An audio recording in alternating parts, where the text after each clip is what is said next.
Si tenemos aquí las dos zonas que ponen de protección, aparte, en otras visitas que he hecho a lo largo del tiempo, he visto florecer muros, he visto salir entre las dunas, porque el viento pues, muchas veces limpia las arenas, y han salido muros en estas tres zonas que les indico aquí. ¿Eso qué quiere decir? Que la villa es mucho más grande, aparte de que aquí también salieron enterramientos en esa zona cercana a la carretera. La villa no solamente es una, ni siquiera son dos, tiene que ser mucho más grande y realmente ocupa todo el espacio, aunque haya algunos fragmentos de terreno que no tengan restos, porque sea entre una villa y otra, digamos, zonas de calle o algo parecido. En ese caso, pues tendríamos este panorama de zonas. Esta zona sería la de los enterramientos y esta zona sería la de las villas. Esto que presupone que si estamos hablando de época romana, porque ahora vamos a pasarles también a hablarles de otra época, si hablamos de época romana, ya le digo que aparecen restos del siglo I, incluso de mediados del primero antes de Cristo. Si hablamos de época romana, no se trata de una sola villa, sino que se trata de un conjunto de villas, quizás separadas, ya digo, con espacios entre ellas. Se puede suponer, sin tener demasiada imaginación, que lo que hay ahí es un poblado, todo dedicado a la pesca. A la pesca y a la conserva de los productos derivados de la pesca. Bien, pero podemos ponerlo en relación con el famosísimo Cerro del Villar, del cual no voy a hablar porque primero hay gente que sabe mucho más de esa época que yo. La cercanía de esta zona, ha habido alguien, incluso algún político, que ha dicho que eso era mar, la zona del Arraijanal era mar. Realmente, si nos fijamos en los mapas de la costa, de la evolución de la costa, pues sí, vemos que el Cerro del Villar, en el año 700 a.C., era una isla que muy poco después, por las sucesivas acumulaciones del río, pues se va formando una península. Pero si vemos la península, la línea de costa actual pues iría por aquí, cerrando esto, más que digamos que esta zona de mar pues se podría corresponder con donde está ahora mismo la urbanización Guadalmar, pero una gran parte de lo que es Arraijanal quedaría incluida dentro de lo que es tierra. Aquí tenemos ya en el siglo año cero, es decir, todavía no se ha colmatado toda esta zona de costa. Es decir, esa idea de que en la Arraijanal, por lo menos la parte alta, era mar, pues no es cierta ni mucho menos. Tanto tenemos aquí la típica ánfora fenicia que aparece muchísimo en el Cerro del Mar. Si aquí representamos una línea de tiempo para que se entienda bien y más rápidamente la vida del Cerro del Villar, que desaparece aproximadamente en el 500 a.C., mientras que el Arraijanal aparece a mediados del siglo I a.C., pero en las obras que han tenido lugar limpiando toda aquella zona, ha aparecido un resto de ánfora fenicia en las obras que se han realizado actualmente en el Arraijanal.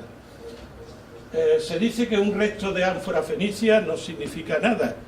No significa nada, pues no estoy yo muy de acuerdo con eso. No quiere decir ni mucho menos que aquello sea un establecimiento fenicio, pero normalmente nadie me va a decir que un fenicio llevó este resto de ánfora en el bolsillo y se le cayó cuando pasaba por allí. Eso no se puede decir. Todavía si fuese una moneda, un objeto, pero un ánfora no es como para llevarla en el bolsillo. Entonces, la aparición de un trozo de ánfora del siglo V o VI antes de Cristo, es decir, igual que los últimos que aparecen en la zona del Cerro del Villar, pues nos está indicando que puede tener otra cronología en la Raijanal también. Lo que pasa es que no hemos llegado a ella, ni mucho menos. Referente a la línea de costa, lo que pasa es que se ve muy mal. La línea de costa realmente, en el siglo III, iría aproximadamente por aquí. Tenemos un ejemplo bastante interesante en la zona de la cizaña, donde existen, por ejemplo, estas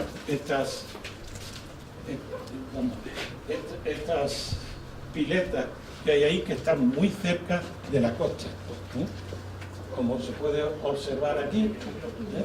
Aquí estarían los hornos romanos de la cizaña, las piletas de la zona de arriba. Bueno, esto no puede funcionar. Y aquí estarían las piletas de abajo y un enorme cementerio que hay ahí en la cizaña, que va también desde mediados del siglo I antes de Cristo al siglo III, hasta el siglo III después de Cristo. Vemos que la distancia a la costa pues es muy pequeña. Claro que estamos hablando del siglo I a mediados de primero antes de Cristo. Realmente hay otra cuestión también, que se ha dicho que gracias a que este proyecto de construcción urbanística de toda la zona de la Raijanal se ha echado atrás, y solamente se indica como un éxito eso de que solamente se coge el terreno en un 20%, pues, en fin, sería como decir que en vez de pegarle a uno un tiro en la cabeza, le amputan un brazo, y tiene que estar contento. Entonces, no hay que conformarse con el 20%, sino que hay que ir a por el 100%. Bueno, y como vamos a hablar mucho, ya les paso la palabra siguiente.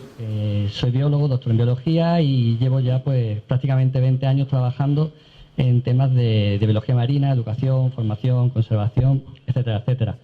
Estoy aquí porque, bueno, conocí a Maricruz y me contó lo que me pareció una idea fascinante, ¿no? Trabajar para generar un corredor verde en el Guadalhorce, que partiera desde la desembocadura y se fuera hacia arriba, siguiendo el río. Me gustó porque es una idea ambiciosa y necesaria. Siempre estamos abogando porque los ecosistemas marinos, los sistemas litorales, se están quedando aislados, desconectados, lo que los lleva. Hay que pensar en el modelo urbanístico de la costa de Málaga, tan agresivo como ha sido con el medio ambiente. Por lo tanto, cualquier espacio litoral que esté medianamente bien conservado está casi condenado a desaparecer por el hecho de que está aislado. El Guadalhorce nos ofrece una oportunidad de crear conectividad, de coger un espacio, en este caso sería el paraje, y llevarlo hacia arriba, abriendo la zona de conservación, pero siendo ambiciosos. No vamos a proteger solamente el cauce, tenemos la ribera, la llanura de inundación, y todo ese espacio dentro de ese corredor protegido. Habló conmigo y me dijo, oye, estaría bien que nos diera una asistencia técnica y pudiéramos trabajar juntos en el proyecto. Y la verdad que desde entonces pues aquí estoy siempre dispuesto a lo que haga falta. Generar este corredor es una necesidad, porque encajaría muy bien dentro de otra idea que se lleva moviendo durante muchos años en Málaga, que no termina de culminar. Hablamos de un cinturón verde o un anillo verde, que realmente, si miramos hacia atrás en hemeroteca, vamos a lo más sencillo, vamos a Google, ponemos cinturón verde de Málaga, corredor verde de Málaga, vemos que ya en el año 2000 se hablaba de él. Sin embargo, no es fácil encontrar un proyecto real vinculado a ese nombre. Es un nombre muy atractivo, en el que todos seguramente tendrán una idea de qué debería estar dentro. Sin embargo, si buscamos, si miramos un proyecto sólido, consolidado, yo personalmente no lo he encontrado, en el que dijeran, pues mira, el corredor verde, el pasillo verde de Málaga, ese cinturón verde, empieza en tal sitio, termina en tal. Lo que sí tengo es una certeza como persona que lleva su vida profesional ligada al medio marino, y es que en Málaga hay varios enclaves litorales que merecen, que deben de estar dentro de ese cinturón verde. Y hablamos de la zona de Peñón del Cuervo, hablamos de los Baños del Carmen, esa maravilla natural que todavía, para bien, sigue conservada aceptablemente dentro del término municipal, y cómo no será esta zona del paraje, y ojalá en su extensión hacia arriba, hacia formar ese corredor verde. No me voy a extender mucho, hay aquí muchos expertos que van a dar una buena visión de los valores. Ya hemos visto la parte arqueológica, pero yo no quiero terminar mi intervención sin mencionar primero que en conservación, la palabra conservación suena un poco a virgencita que me quede como estoy, y yo pienso que esa visión de la conservación no es la correcta. La conservación de la naturaleza es mantener lo que hay y recuperar lo que hubo. Esa es la visión importantísima que debemos de tener todos los que de algún modo queramos intervenir en conservación. No una posición a la defensiva, sino a la ofensiva. Y aquí tenemos una primera oportunidad. ¿Por qué? Porque ¿qué tiene la Arraijanal? Porque mucha gente dice, eso es un escampado y poco más. Pero para mí, aparte de los valores que se van a mencionar aquí, hay uno que es fundamental, y es que todavía no tiene una pastilla de hormigón por encima, una pastilla de cemento. Porque cuando pensamos en el futuro de la costa de Málaga, lo que nos gusta soñar grande, soñar positivo, y nos gusta pensar que de algún modo vamos a ser capaces de recuperar zonas que hoy día son parches de cemento, tenemos muy claro que hay que pensar, darle la vuelta a la tortilla. ¿Cómo somos capaces de quitar, de cementar? Hay por ahí unas ideas que para mí son muy seductoras también, y hablan de un decrecimiento sostenible, de una vía en la que seamos capaces de crecer. No pensar en crecer más, generar más bienes de consumo que son innecesarios, sino un decrecimiento que implique adecuar nuestras necesidades reales a la capacidad que tiene el planeta de suministrar recursos, y trabajando por la recuperación de los sistemas. Hoy día, afortunadamente, hay ciertos valores que están tomando fuerza, y es la salud, la implicación que tiene una naturaleza para la salud de los ciudadanos. Hay un concepto muy bonito que se llama soluciones basadas en la naturaleza, que no deja de ser aplicar el sentido común. Normalmente detrás de los grandes problemas lo que hay son ecosistemas que han sido alterados y han dejado de funcionar, han dejado de proveer esos servicios que en lo que se fundamenta en nuestra calidad de vida. Pues ese es uno de los objetivos, esa recuperación ecosistémica de los espacios y de los servicios que nos suministran. Y yo creo que aquí también se pone sobre la mesa no solamente un espacio, sino un modelo de ciudad, un modelo de conservación y un modelo de mirar hacia el futuro. Yo creo que también es algo que se debe de poner en valor a la hora de abordar este tema tan importante. Y luego, si queréis, con las preguntas hablamos más cosillas.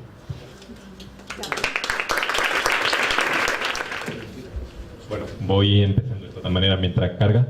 Me gustaría dar independientemente del enfoque técnico que voy a dar a mi intervención, que va a ser muy breve por otro lado, me gustaría dar también un enfoque personal, porque Arraijanal para mí tiene un significado muy especial. Voy mucho con mi hija pequeña allí con la bicicleta, y es una zona fantástica para poder educar a mi hija en valores y no solamente llevarla a Plaza Mayor, a centros comerciales. Entonces, como ciudadano, y en mi caso, y es de, supongo que buena parte de lo que estamos aquí, Arraijanal es un sitio con una significación muy importante, porque es de los pocos sitios no urbanizados que tenemos en el litoral, por no decir el único. Pero bueno, centrándome en el enfoque técnico, que es lo que, por el motivo por el que Maricruz me ha llamado, voy a hablar del tema de aguas, del tema de inundaciones. Que Arraijanal es una zona inundable, es algo que no nos va a sorprender a nadie. Se encuentra en el principal valle fluvial de la provincia de Málaga. Es una zona que obviamente, pues por la cota que tiene, por el nivel freático y por todas las aguas que recoge el Guadalhorce, parece claro que con frecuencia se va a inundar. Y no solamente lo digo yo, sino que lo podemos ver... Bueno, esto es otra imagen. Vale, ahora, perfecto. Lo podemos ver también en el Sistema Nacional de Cartografía de Zonas Inundables. ¿Qué es este sistema?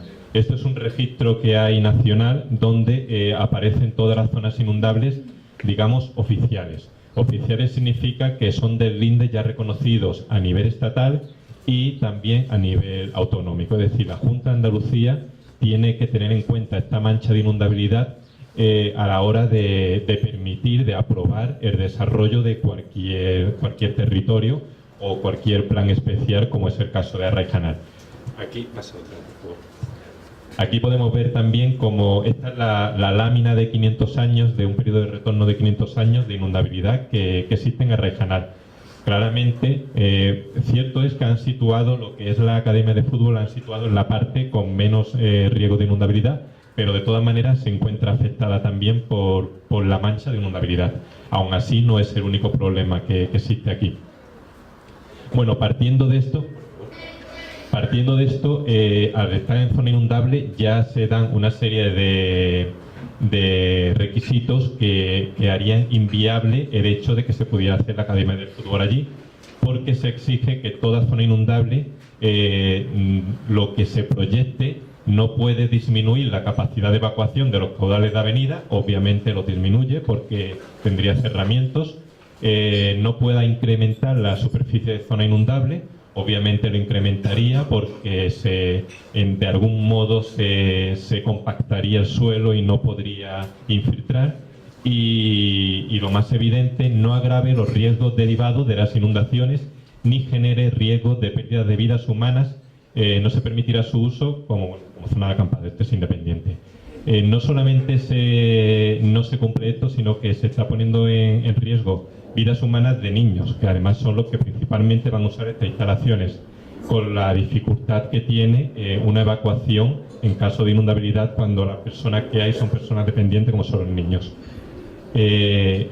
A la vista de esto ya no sería posible hacer la Academia de Fútbol tal cual está planteada, pero es que vamos más allá, por favor. Vamos más allá porque además existe una cosa que es el informe de aguas. El informe de aguas es el informe que hace la Junta de Andalucía cuando se va a desarrollar cualquier plan, en este caso un plan especial. Se hacen diferentes informes sectoriales donde se pregunta a la Junta de Andalucía si se afecta a determinados aspectos sectoriales. En relación a aguas, el informe de aguas decía que resultaba favorable, como estamos viendo aquí. Ahora bien, con unos condicionantes. El documento queda condicionado a que se incorporen todas las observaciones planteadas en el presente informe. Si pasamos, vienen cuáles son estos condicionantes. Bueno, esto está demasiado chiquitito, es difícil de ver en su licencia de obra. Simplemente pasa de largo, eso creo que no, pasa en una página, no sé si lo he incluido, no lo he incluido. Simplemente pasa de largo este tema con apenas 2 líneas diciendo de que no son cauces públicos, con lo cual no necesita respuesta del informe de aguas, cuando en el informe de aguas sí queda claro de que son cauces públicos. Cauces públicos, no quiero entrar en temas técnicos, pero se considera cuando un cauce nace y muere en el propio polígono del sector, cosa que no se da en este caso, y además que el informe de aguas deja claro de que no, que es un cauce público y que por lo tanto ellos tienen competencias. A la vista de esto, no sería posible que hubieran empezado las obras. De hecho, Maricruz se puso en contacto con la técnico que firmó el informe, se sorprendió mucho y se quedó todo en la sorpresa, ¿no? Porque no ha habido ninguna... Se ha quedado todo pues tapado, como todo. Esta mujer es muy profesional, pues ella misma se siente responsable si algún día le ocurre una desgracia, porque además van niños. Se trata de una academia de fútbol dirigida a niños. y el jefe de servicio de agua desde Sevilla se echan las manos a la cabeza y dicen que es que en Sevilla el expediente está muerto desde 2014. Quiere decir que el ayuntamiento se ha saltado por encima a la ley autonómica y nunca ha realizado este estudio de inundabilidad que sí que ha realizado Ecologistas en Acción. Este grupo sí que lo ha realizado, al que le estamos también muy agradecidos.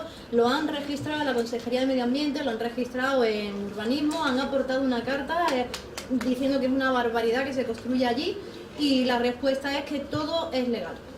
Esa es la respuesta que tenemos. Pero que este expediente está muerto, no les ha aportado ese estudio. Bueno, pues a mi punto de vista es una ilegalidad manifiesta, porque está claro, tenemos el informe delante nuestra con sus firmes y sus sellos, dice que tienen que cumplirse estos condicionantes no se han cumplido, con lo cual no debería haber seguido adelante la obra. Ya no sé de qué manera se está tramitando esto en la Junta de Andalucía, estaría bien que la Junta de Andalucía lo explicase, porque no solamente la responsabilidad aquí es del Ayuntamiento de Málaga, sino también la Junta de Andalucía, que es la que debe velar porque se cumplen todos los condicionantes ambientales y de todo tipo. Pues esto es un poquito lo que puedo exponer. Después, ya desde un punto de vista territorial, no cabe duda que tiene gran importancia el espacio por su interés arqueológico, por su interés ambiental y por su interés turístico. Sería un gran reclamo turístico que hubiera un parque arqueológico de esta importancia en un sitio tan céntrico junto a la ciudad de Málaga, en el corazón de la Costa del Sol. Pero bueno, parece ser que esto no pesa lo suficiente, no pesa tanto como el dinero que pueda aportar el jeque, que tampoco está aportando dinero porque a fin de cuentas es un proyecto privado como el que dice. Vale, poco más. Gracias. Todos conocemos, están en todas partes y que muchas veces pasa desapercibido. Y bien, la pregunta primera que se nos presenta es si este espacio pues es un lugar importante para la conservación de los artrópodos, sobre todo los insectos. Yo voy a hablar sobre todo de insectos, pero hay también alguna especie interesante de artrópodo no insecto. Pues tengo que decir que es un espacio muy importante para la conservación de los artrópodos, muy importante, y básicamente podemos decir que es un espacio importante para la conservación de los artrópodos porque el hábitat es importante. Esto es una regla general. O sea, un hábitat que sea raro, escaso, que esté en retroceso, va a albergar siempre especies raras, endémicas y vulnerables. Eso es una regla general para todas las especies, para plantas, para vertebrados, para invertebrados, y en la regional se cumple. Entonces tenemos un hábitat muy original, con unas características que no las hay en otro sitio y que bien, aquí Federico pues ya explicará un poco esas peculiaridades en cuanto a plantas, pero en cuanto para los artrópodos, pues este tipo de hábitat pues reúne una serie de condiciones como lo primero y más llamativo es el tipo de vegetación. Aquí no podemos esperar que haya un bosque ni una formación de otro tipo, ¿no? Este sitio se ha despreciado diciendo que es un secarral, que es un descampado, que ahí no hay nada. No, tiene la vegetación que le corresponde. Y si la vegetación es un pastizal, pues es la vegetación que le corresponde, que tiene unas especies que son únicas y adaptadas a ese tipo de hábitat. Entonces, esta peculiaridad para el mundo invertebrado pues es importante porque el recurso planta va a ser escaso y además va a tener una concentración en sales que le va a perjudicar alimentarse de él, con lo cual las especies pues van a ser un poco diferentes. Otra peculiaridad, pues las temperaturas son temperaturas bastante cálidas, suaves. El frío es un factor bastante limitante para la vida de los insectos. Le afecta mucho que vengan heladas, entonces es el sitio donde hay menos heladas. Entonces aquellas especies que pueden ser incluso relícticas de épocas más cálidas, pues pueden tener aquí refugio. Otro factor muy importante en este tipo de hábitat, tengo que hacer una aclaración, cuando hablamos de hábitat litoral está mal dicho. Tenemos que decir hábitats litorales, en plural, porque en el litoral hay muchos tipos de hábitats. Y hay un complejo de hábitats que es el de los hábitats arenosos, que tiene la peculiaridad que los suelos son constituido por partículas móviles. No son suelos estables, ¿no? Sino que son bastante inestables y eso pues perjudica a unas especies y favorece a otras, sobre todo las que viven ligadas al suelo, que pasan una parte de su ciclo biológico o todo su ciclo biológico enterradas en el suelo. Eso es un factor muy importante. Además, al ser partículas constituidas por partículas no consolidadas, pues deja pasar el agua, además hay bastante salinidad, con lo cual son hábitats pues bastante secos. Aquí encontramos mucha relación con especies del desierto. Hay especies muy similares que viven en el desierto del Sáhara. Y otra peculiaridad que tiene este tipo de ambientes, que se ha perdido por el manejo que se hace del litoral, es que hay un aporte de materia orgánica que viene del mar. Eso con las limpiezas de playa pues prácticamente se ha perdido, pero bueno, todos conocemos que el río pues nos devuelve un poco pues lo que el mar nos devuelve un poco lo que arrastran los ríos, ¿no? Y eso pues también beneficia a otra serie de invertebrados. Esto es quizá el tipo de hábitat pues más extendido, más conocido, pero la peculiaridad de Rejanal que tiene es que no está solo ese tipo de hábitat, también hay hábitats húmedos. Esto es un factor muy importante, porque va a tener más biodiversidad que otros espacios, porque hay entre el hábitat extremadamente seco hasta el hábitat húmedo, en donde se forman charcas temporales, pues hay todo un gradiente, con lo cual vamos a tener especies que requieren más humedad y especies que requieren menos humedad. Aquí se ven, bueno, no se ven, pero bueno, me parece que ya al fondo no se verá, ¿no? Encontramos pues vegetación de juncales, de tarajales, de carrizales, pues que enriquece la biodiversidad de este entorno. ¿Y por qué es importante conservar este espacio? Pues aquí está la realidad de Málaga, ¿no? No sé si se verá del fondo. Estos son datos sacados de un informe de Greenpeace, Protección a toda costa, donde se pone de manifiesto que la provincia de Málaga encabeza las provincias españolas en cuanto a ocupación del dominio público marítimo terrestre. Tiene cementado el 75% del dominio público. Nos queda un 25% sin construir. Esta es la catástrofe ambiental que padecemos en el litoral de Málaga. Si atendemos un poco, quizá, de lo que son los hábitats arenosos, el más simple, el que genera dunas y todavía no se ha establecido la vegetación, que sería el hábitat más extendido, pues vemos que está principalmente distribuido en la costa atlántica andaluza, y en la costa mediterránea pues aparece de un modo un tanto disperso, ¿no? Está bien representado en la zona del Cabo de Gata. En la costa del Sol occidental estaría bastante bien representado, pero ha sido radicalmente eliminado, ha sido totalmente destruido, y el resto de espacio pues son zonas de acantilados. Y quiero resaltar que en estas zonas donde aparecen este tipo de hábitat son zonas secas. O sea que Arrajanal es el único enclave húmedo sobre arenas que queda en el litoral mediterráneo andaluz. Esa es la gran importancia que tiene este espacio y por eso hay que conservarlo. Voy a hablar de artrópodos, pero voy a utilizar aquí un anfibio, un vertebrado, porque yo creo que es bastante ilustrativo de lo que está pasando, ¿no? El sapo de espuelas es una especie que se entierra en el suelo y necesita pues que haya pues sustrato arenoso para poder enterrarse bien. Este es un estudio bastante reciente, me parece que colabora Jacinto. Esta es la distribución del sapo de espuelas en todas las cuadrículas, la distribución que tenía me parece que en 2002.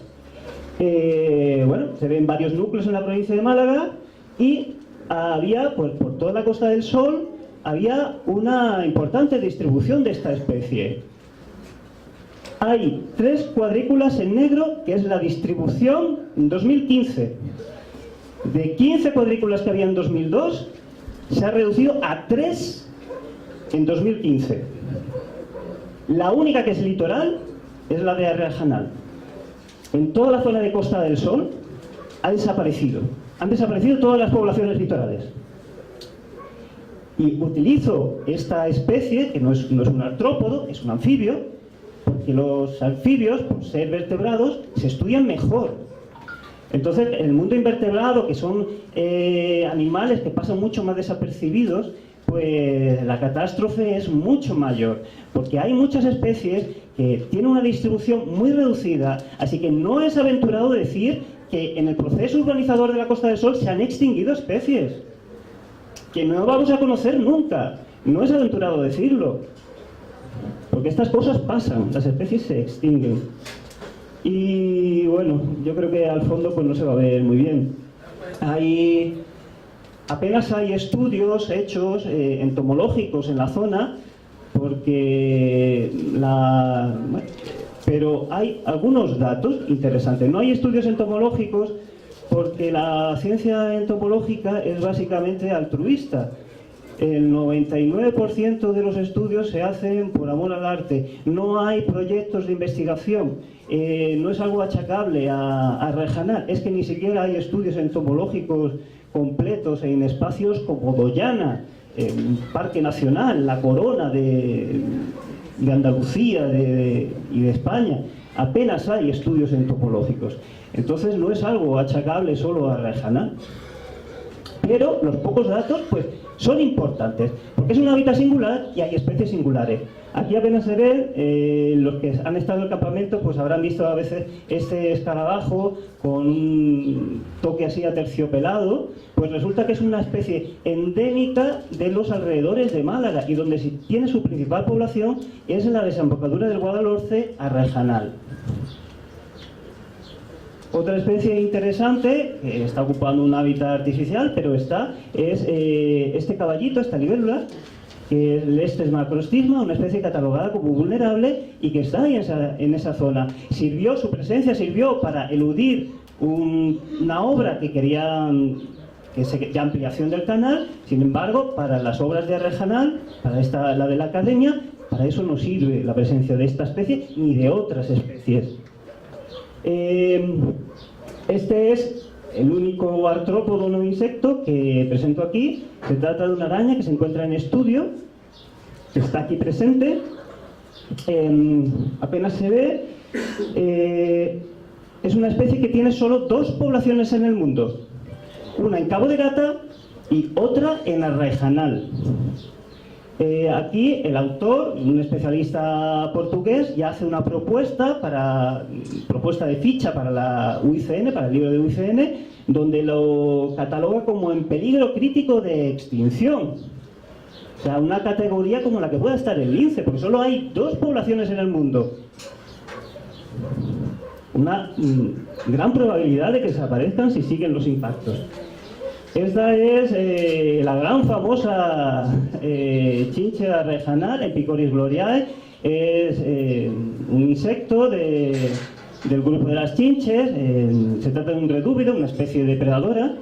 Tiene un cuerpo extremadamente fino y unas patas raptoras para capturar insectos, raptoras como las mantis. Está dedicada a una entomóloga malagueña de aquí, y es la especie más endémica que hay, porque se conoce una población en el mundo y está aquí en Arrajanal. O sea, en el mundo invertebrado encontramos casos de especies que solo tienen una población. O sea, y toda su distribución se puede abarcar con la vista. Esa es su gran vulnerabilidad. Y al ser una especie depredadora, es importante, van a estar en un número de individuos bastante inferior que por ejemplo, una especie que se alimente de plantas, ¿no? Una especie fitófaga. Eso aumenta más el riesgo de extinción. Aquí traigo un caso del escarabajo sagrado, El escarabajo sagrado del Antiguo Egipto es una especie distribuida por todo el Mediterráneo, está presente en España, por supuesto. Como todos los escarabeídos, vive ligado al suelo, necesita suelos arenosos para vivir y es una especie vulnerable. Existe una cita antigua de Málaga que de antes de los años 50 no se ha vuelto a confirmar, por lo cual se puede considerar que esta especie se ha extinguido de la provincia de Málaga. Posiblemente estuvo en el Rejanal. Bueno, el ocaso de los escarabeídos es un asunto bastante dramático y para muchas especies pues esto se debe a que antes había vacas en la playa y eso ya ha desaparecido. En el Rejanal pues seguramente estuvo esta especie y se ha extinguido. O sea que las especies se extinguen. En algunos casos, como el escarabajo sagrado, que se trata de una especie con una amplia distribución, pues se trata de una especie de una extinción local. Pero también existen extinciones que afectan a toda la población. Y bueno, yo quiero resaltar por qué se extinguen las especies. Bueno, esto está bastante bien estudiado. Hay 5 causas de extinción de especies, de pérdida de biodiversidad, que son pérdida de hábitat, sobreexplotación, especies invasoras, contaminación, cambio climático. Hay un estudio de UICN que se centra, no se ve bien, pero yo lo explico, es un estudio realizado en mamíferos, anfibios y aves. El primer factor de extinción de especies es la pérdida de hábitat. En todos los casos es la pérdida de hábitat con gran diferencia con respecto a otros factores, a otras causas. O sea, es el mayor factor. Para los invertebrados, pues también debe ser el mayor factor, a lo que habría que añadir el uso, la contaminación por insecticidas y otra serie de sustancias.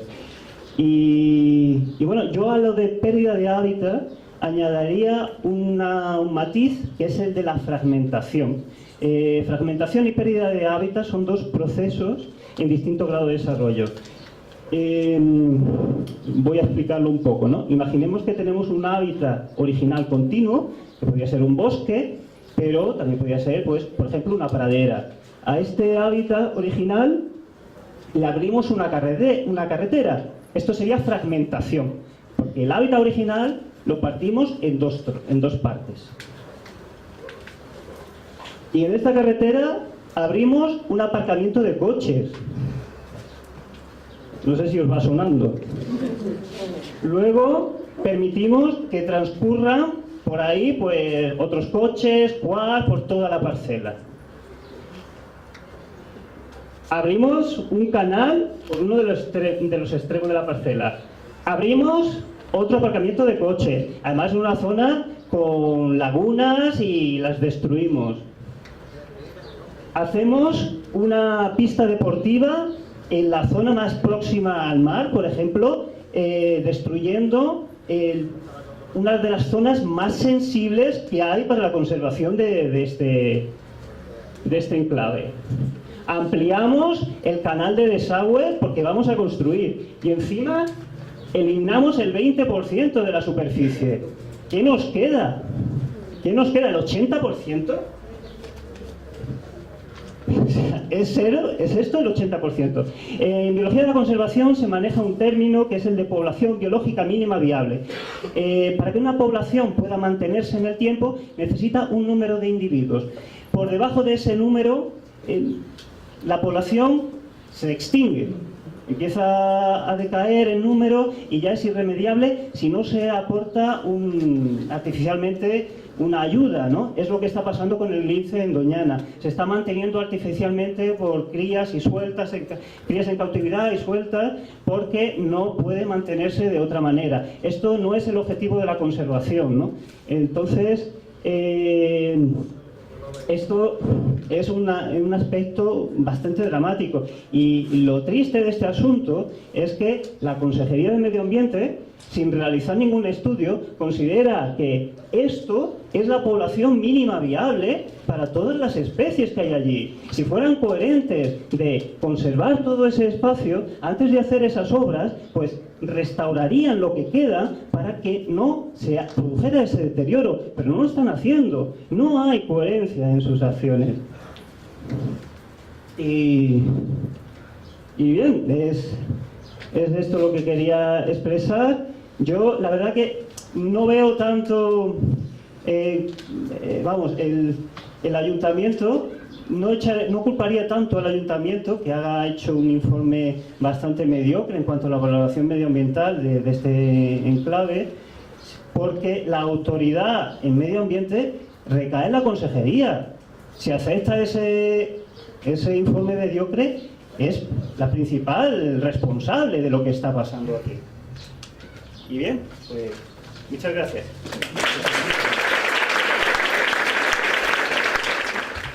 Saludos a todos y a todas.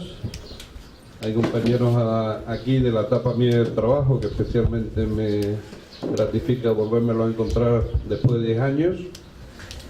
Y bueno, voy a entrar en faena. Yo no voy a defender la Junta de Andalucía en lo que está actuando en este territorio.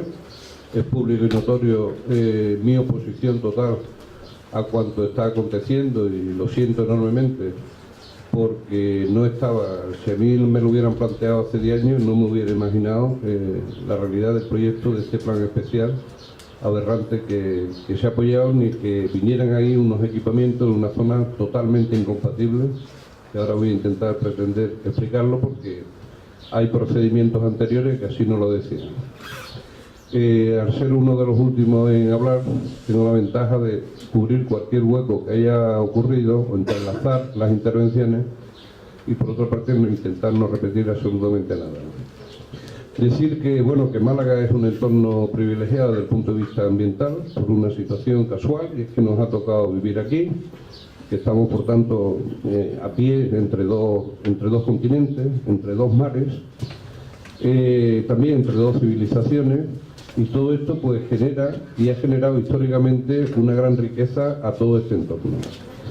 Y que ha sido la intervención humana en la forma en que lo ha ocupado, donde ha originado impactos que son irreversibles, pero que es increíble que se puedan seguir produciendo en pleno siglo XXI, y otras intervenciones humanas que han sido positivas.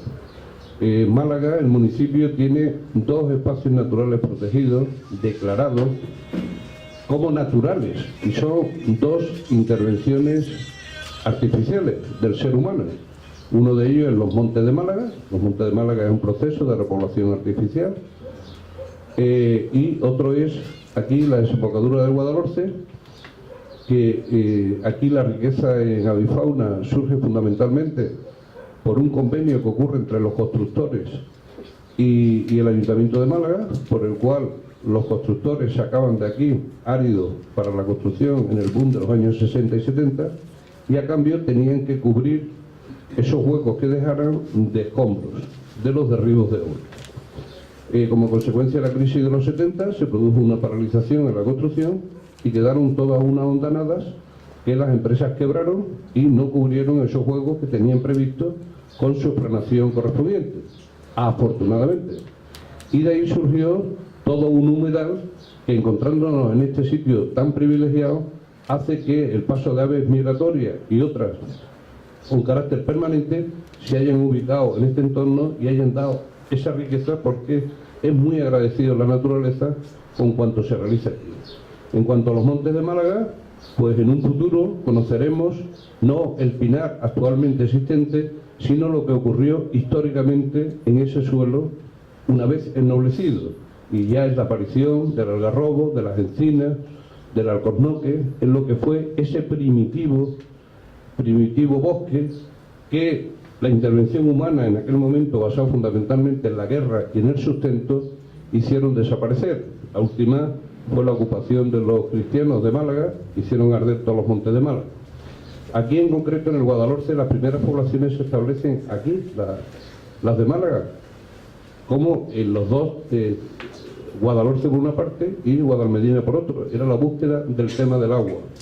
¿Qué es lo que ocurre? Que como el sustento fundamental, una vez aparecido el fuego, era la madera, hicieron deforestar todo lo que era el Guadalhorce, como hicieron deforestar también, por ejemplo, en Marbella, los Montes Pelados, con los altos hornos del siglo XIX, que es más reciente. Y a consecuencia de eso llegaron las inundaciones. Y entonces hicieron pues que las poblaciones de aquí abandonaran y se establecieran las que estaban aquí, una zona en la Alcazaba y la otra frente a los Baños del Carmen, que fueron los dos núcleos que emigraron aquí huyendo del tema de inundación. Bueno, pues volviendo a la realidad de la situación actual, mi presencia aquí fundamentalmente es dar mi testimonio de qué es lo que ocurrió con el Arrajanal. En esa filosofía desarrollista del urbanismo, pues los años 60, la costa era el elemento crucial de esa alternativa de sol y playa ante la situación de caída del peso de la agricultura en el Producto Interior Bruto, y aquí con una industria que había desaparecido. Sin olvidar que Málaga fue el primer foco de industrialización de España, no lo fue ni Cataluña ni el País Vasco. En eso pues existían unos modelos urbanísticos que era pegado totalmente a la playa y dejar trocitos de arena, y mientras más alto pues el modelo venidor por una parte, o aquí en concreto lo que se pretendía era el modelo Benalmádena con la construcción de un puerto deportivo interior. Y eso fue recogido en el planeamiento del año 1983, que fue con el que yo me encontré. Yo llego en el año 96 y el ayuntamiento hace una revisión de ese planeamiento del 83, donde pretende urbanizar, no solamente urbanizar, sino hacer también desaparecer gran parte de la Arraijana, puesto que estamos hablando de un puerto deportivo interior. Situar Arraijana a un nivel por debajo del nivel del mar, y a partir de ahí pues que sufriera las inundaciones del mar. Y bueno, ¿y qué pasó? Bueno, pues pasó que el ayuntamiento tenía mucha prisa. En aquel momento Cele Villalobos gobernaba en minoría, y la Junta le puso como condición para aprobar la revisión del planeamiento de que ese suelo no se transformaba, no se tocaba. Ahí hubo presiones fuertes, hay que tener en cuenta que el gran titular de esos terrenos era Ferrovial, y al final las prisas hicieron de que eso quedara aparcado, y como eso estaba como suelo no programado, pues para blindarlo desde el punto de vista de la Junta, e incluso hay una publicación del BOJA en el año 99, una vez aprobado el planeamiento, donde dicen: el día en que ahí se quiera desarrollar un proyecto que impacte sobre ese entorno, deberá estar sometido a una específica evaluación de impacto ambiental. Por tanto, eso queda aparcado. Y es más, cuando se intenta especular con esos terrenos para que no hubieran traspasos, pensando que eso de urbanizable no programado conllevaba algún tipo de derecho, en el BOJA aparece que eso es asociado al suelo no urbanizable, y por tanto ahí no se puede hacer absolutamente nada. Estamos hablando del año 98-99. Como se puso de que para cualquier desarrollo hacía falta una declaración de impacto ambiental, el mayor de los titulares, Ferrovial, un año después, el año 2000, introduce la construcción del puerto deportivo y la urbanización junto a 5 hoteles. Un total de apartamentos sería unos 400 por ahí. Se presentaron, bueno, hablábamos de tal, nosotros nos debemos a la normativa, y la normativa dice pues que esto hay que someterlo a consultas previas de los distintos organismos que tienen competencia al respecto.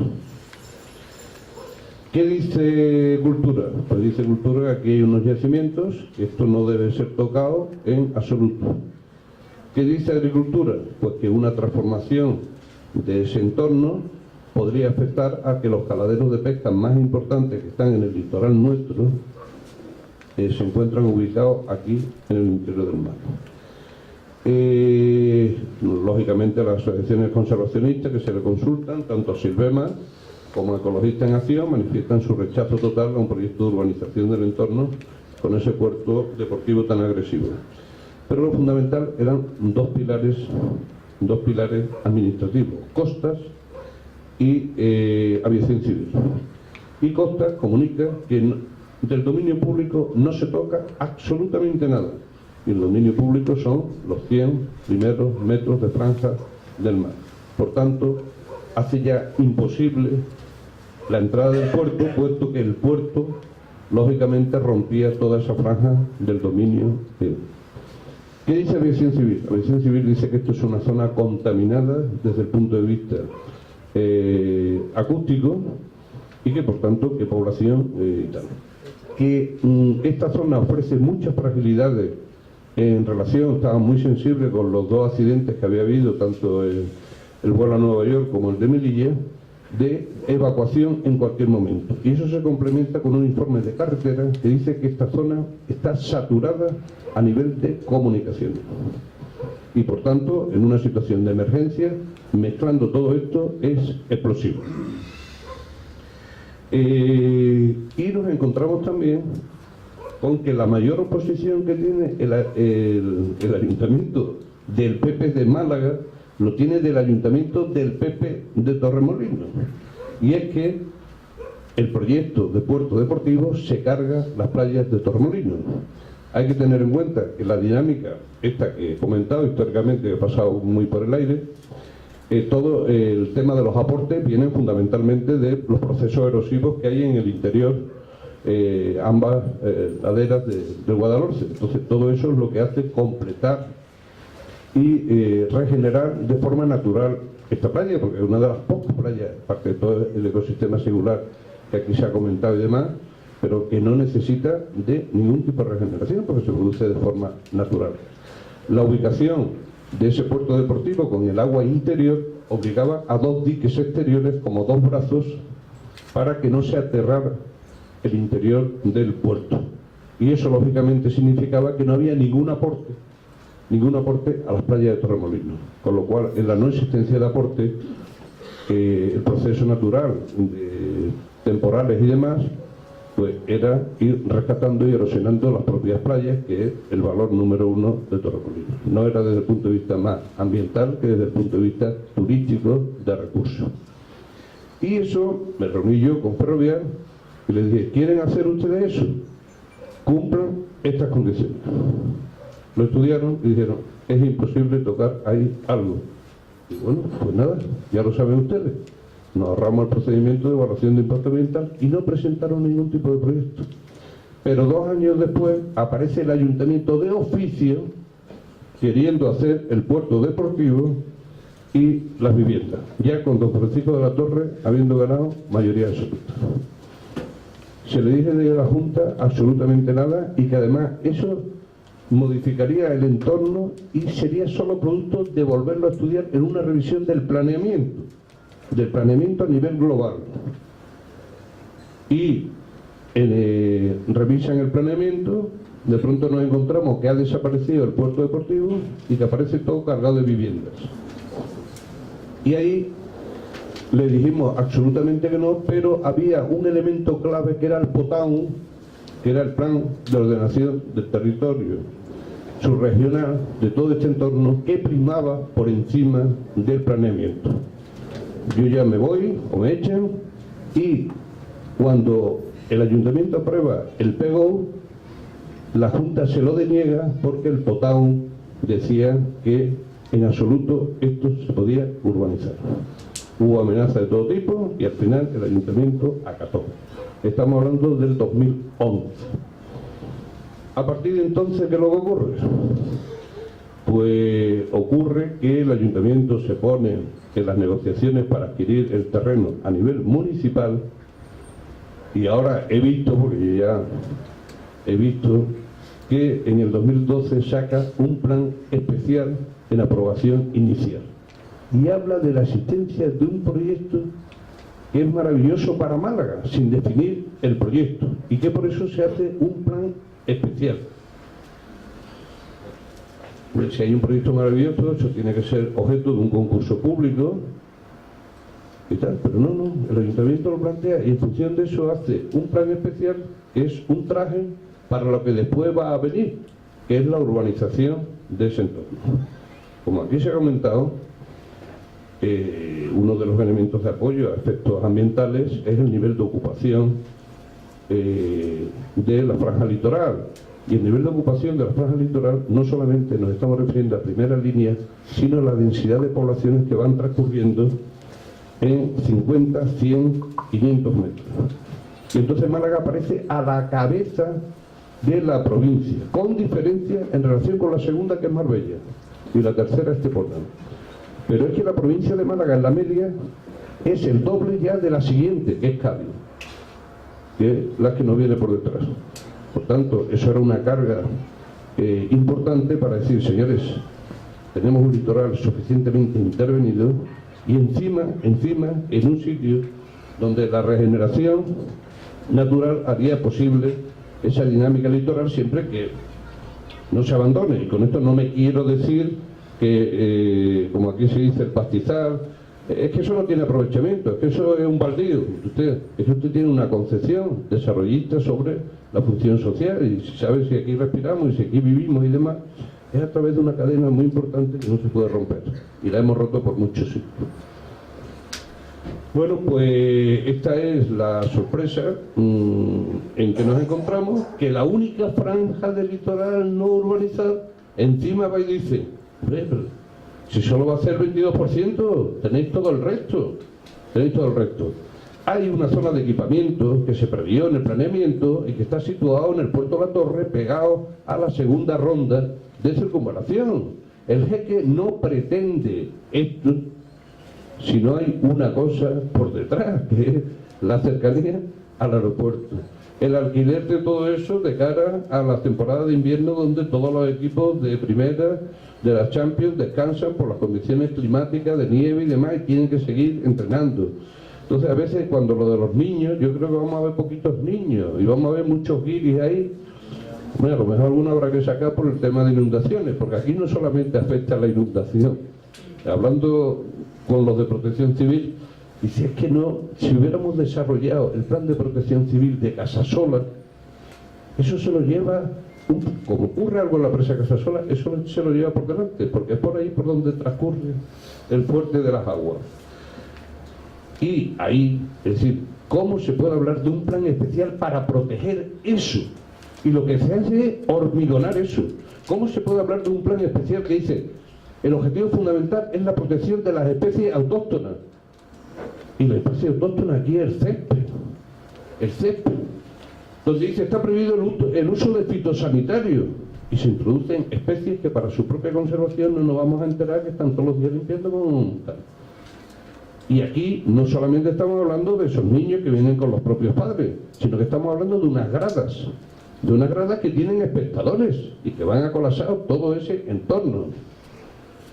El árbitro tendrá que tener un pito especial, porque como le pilla el avión entrando ahí no se sabe que había penaltis, ¿no? Es decir, el peor sitio que se podía elegir de todo el entorno realmente para tener un equipamiento deportivo relajado, en condiciones y todo eso, es ese. Es el peor sitio que se podía haber ubicado. Yo no sé cómo se han puesto y tal. Además, se está violentando la norma. Hoy hemos conocido que el fiscal ha archivado eso. Lo ha archivado. ¿Por qué? ¿Porque es legal? No. Porque se han cuidado mucho de las formas llevarlas a cabo. Porque si hay una aprobación inicial en el año 2012 y ve el fiscal, no hay alegaciones, no se han presentado alegaciones, hay un proyecto de urbanización que no se va enterando nadie porque todos los periodos coinciden con el mes de agosto.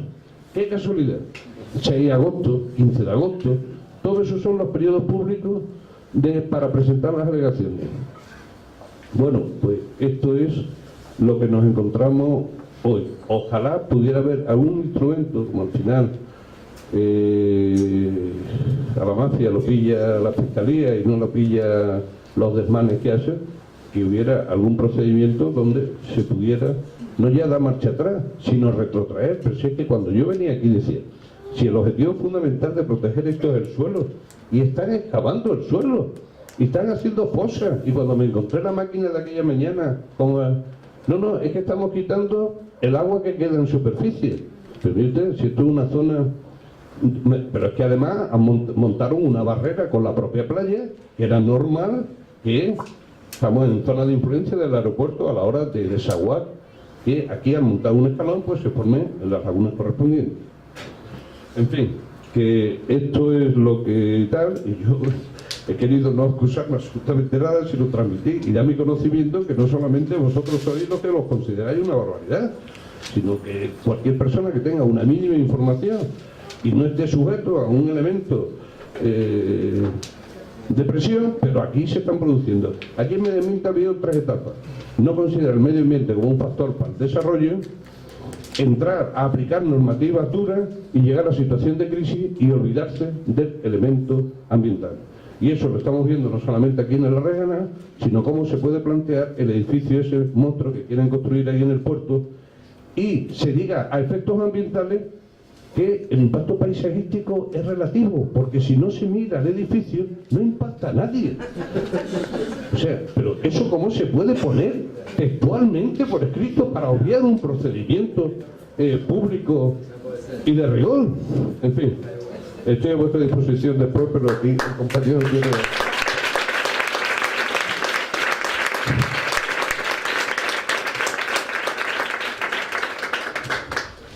Bueno, en principio muchas gracias a los organizadores de esta sesión, porque creo que la participación ciudadana es básica en todos los temas de... No sé si se me escucha bien.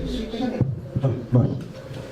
La participación ciudadana es básica en todos estos temas, y también quería agradecer pues a aquellas personas que se han implicado en la protección de la zona dunar esta, pues incluso pues teniendo que enfrentarse a la policía municipal de una forma bastante, muy desagradable, y francamente pues uno se siente francamente en una situación muy poco agradecida con la policía municipal por esa actuación tan dura con respecto a personas que están defendiendo el medio ambiente. En ese sentido quiero mostrar pues mi interés en lo que es la participación ciudadana. La participación ciudadana en todos los temas de medio ambiente está absolutamente laminada. Tanto aquí en Málaga hubo un Consejo Provincial de Medio Ambiente, Municipal de Medio Ambiente, en el cual participé en 2 sesiones. Ya fue laminado esto en los años 80 y principios de los 90, y también el Consejo Provincial de Medio Ambiente pues prácticamente no funciona, y es donde debiera la ciudadanía poder plantear pues todos esos problemas de una forma pues razonable y al mismo tiempo recibir por parte de la administración toda la documentación necesaria en su momento, porque ahora mismo nos estamos encontrando prácticamente asumiendo una situación francamente inadmisible, como es tratar de asumir que el 80% de un territorio que debiera estar protegido al 100% pues está prácticamente dándoselo a la ciudadanía como un regalo que hay que además adecentar con una especie de parquecito que va a organizar la Consejería de Medio Ambiente. Eso me parece absolutamente inadmisible, y que el propio ayuntamiento pues sea el elemento clave dentro de esto, junto con la Consejería de Medio Ambiente, que está, por decirlo de alguna forma, desaparecida en el combate en todos los temas ambientales de la provincia de Málaga. En fin, la época de Ignacio Trillo fue muy diferente a la presente, donde yo realmente no veo ninguna relación. Quisiera ahora mismo, ya con estas premisas, pues hablar de una forma más global de lo que son los sistemas dunares en la provincia de Málaga. Los sistemas dunares de la provincia de Málaga implica tener prácticamente un cordón montañoso, un cordón dunar muy interesante, que va desde Estepona, con una duna que no está aún protegida, es decir, también está invisible, y quiero decir que las áreas litorales, junto con las zonas fluviales, son de las áreas menos interesadas o interesantes por parte de la administración, son siempre conflictivas parte del tema urbanístico. Toda la zona dunar de Marbella, de la cual solamente está protegida la duna de Artola como única joya, cuando todo el cordón dunar es muy interesante, y incluso está urbanizado sobre las mismas dunas. Hay chiringuitos, hay urbanizaciones, en fin. Llegamos a la zona de la Cizaña aquí en Torremolinos, donde incluso hay una carretera atravesando la zona dunar y chiringuitos colocados encima de la zona, anuncios, en fin, una zona degradada a conciencia. Y llegamos también a la zona de la Raijanal, que es una zona, bueno, siempre decimos esto de la única zona virgen libre del litoral malagueño. Bueno, esto de zonas vírgenes no hay ninguna en el espacio mediterráneo. El espacio mediterráneo precisamente es una construcción humana por todos los lados, desde Doñana hasta el Cabo de Gata, es una construcción humana, pero que ha pasado, el hombre o el ser humano ha pasado sobre esas áreas transformándolo, pero no destrozándolo, que es lo que se ha hecho en los últimos 50 años, destrozar un entorno ambiental de primera magnitud como es el litoral malagueño. En ese sentido, quiero decir que de las áreas, si por ejemplo en las áreas de montaña están protegidas prácticamente el 20% de las áreas de montaña, sin embargo, en las áreas litorales está protegido el 0,6%. Quiere decir que la poquísima importancia que se le concede por parte de la Administración a estas áreas, ¿no? Y en ellas está pues incluida el área de la Raijanal, que hay que protegerla entera. ¿Por qué? Pues porque la ley de costas la debe afectar en su totalidad. La ley de costas no solamente protege una franja litoral como dominio público, sino también protege a las zonas dunares en su término completo, es decir, respetando todo lo que es la franja dunar. Y entonces, en este proyecto debiera incluirse precisamente ese área que se ha degradado constantemente y a conciencia, de forma que se podría, de una forma muy natural y sin pedir ningún esfuerzo más que no alterándolo, este área se podría restaurar fácilmente de una forma natural, ¿no?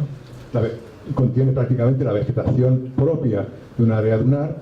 Incluso, en fin, habría que hacer una labor de restauración muy importante cuanto a las plantas invasoras que hay sobre este área, pero por lo demás, en fin, no hace falta que venga ninguna Consejería de Medio Ambiente, ningún ayuntamiento para restaurar esto. Lo único que habría que hacer es no admitir la creación de submundos dentro de este espacio dunar, ¿no?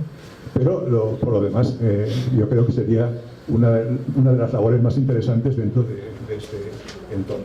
Pero es que además estamos en una situación de un espacio mediterráneo que estaría sometido a todos los envites del cambio climático. Es decir, no podemos proteger una pequeña franjita del litoral porque esto realmente va a tener una dinámica muy implicada en cuanto a la pérdida del litoral que vamos a sufrir precisamente en este entorno mediterráneo, y que, en fin, que toda esa